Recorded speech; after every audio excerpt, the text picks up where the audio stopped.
Red Joan stars Judi Dench and Sophie Cookson and is directed by Trevor Nunn. Englishwoman Joan Stanley becomes employed as a British government civil servant and gets recruited by the KGB in the mid-1930s, though she also becomes entangled with the Soviet and Communist Party movement after meeting Leo Galich and is forced to make difficult choices regarding plans for a nuclear bomb.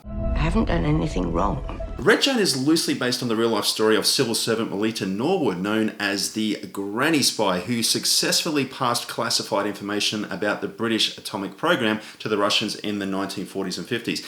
And Red Joan is also an adaptation of the novel written by Jenny Rooney.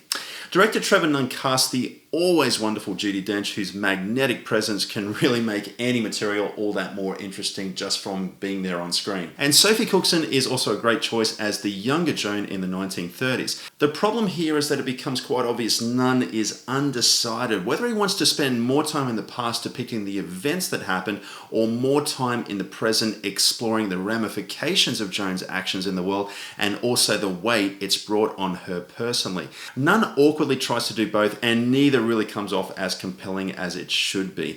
Continuously moving back and forth in time during the first act, Red Joan has a shaky start, making it really difficult to connect with the character. Thankfully though, in the second and the third acts, it's where Red Joan starts to find a little bit more of a groove with its pacing. What's also quite surprising here is that for a world dealing with mystery and intrigue and the threat of war, I never really felt like Joan was in any real danger, and that's a real problem here.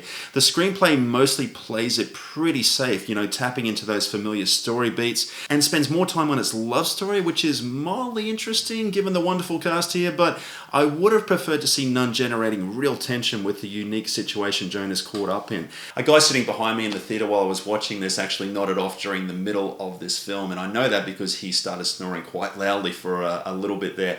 And I guess you could say he found it to be a snooze fest.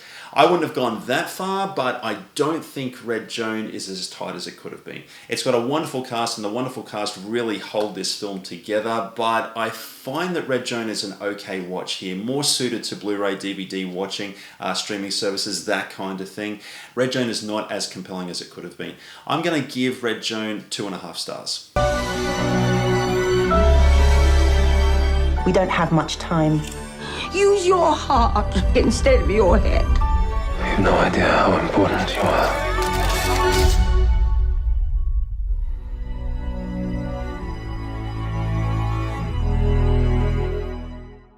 So guys, what are your thoughts on Red Joan? Let me know in the comments below what you thought of the film. And if you dug this review, don't forget to flick a like and subscribe, and more reviews coming soon, guys. Until next time, don't forget, a weekend watching movies is a weekend well spent.